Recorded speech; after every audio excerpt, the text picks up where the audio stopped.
इस अपील के तथ्य इस प्रकार हैं कि मृतका पुष्पाबाई और अपीलार्थी का तारीख 19 मार्च 1994 में को विवाह हुआ था। इस विवाह से कोई संतान नहीं थी। अपीलार्थी टीवी मैकेनिक था।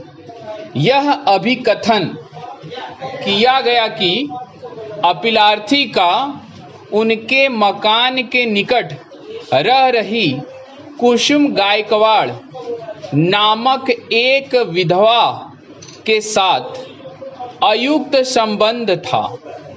तारीख 26 मार्च 1995 को अपीलार्थी और कुसुम गायकवाड़ सिनेमा देखने गए थे।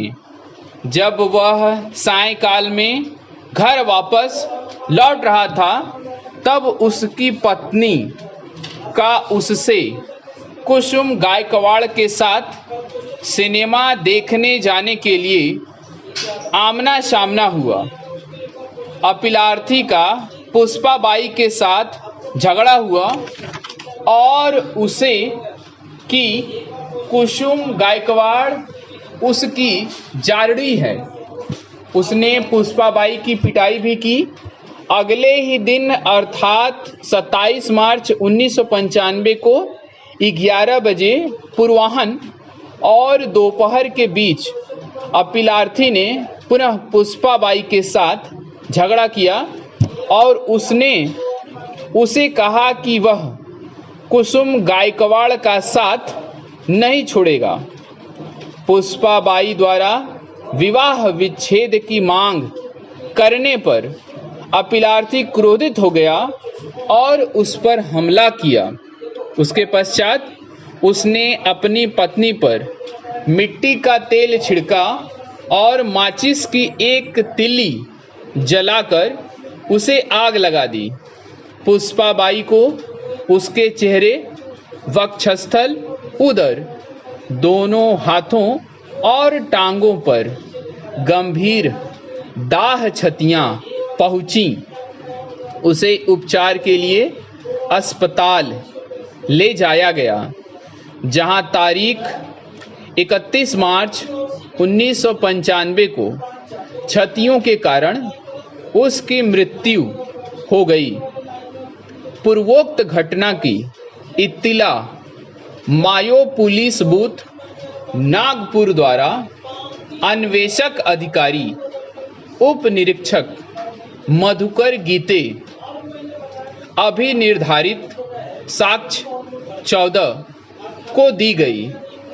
अन्वेषक अधिकारी को यह सूचित किया गया कि पुष्पाबाई को उसकी साड़ी का बॉर्डर अर्थात पल्लू स्टोव पर पड़ने के कारण आग लग गई थी, जहां वह नाश्ता तैयार कर रही थी। उपरोक्त इत्तिला प्राप्त होने पर अन्वेषक अधिकारी ने थाना डायरी में एक प्रविष्टि की और अस्पताल गया, जहां उसने 2 पंचों की मौजूदगी में पुष्पाबाई का कथन अभिलिखित किया। यह मृतिका का पहला मृत्युकालिक कथन था।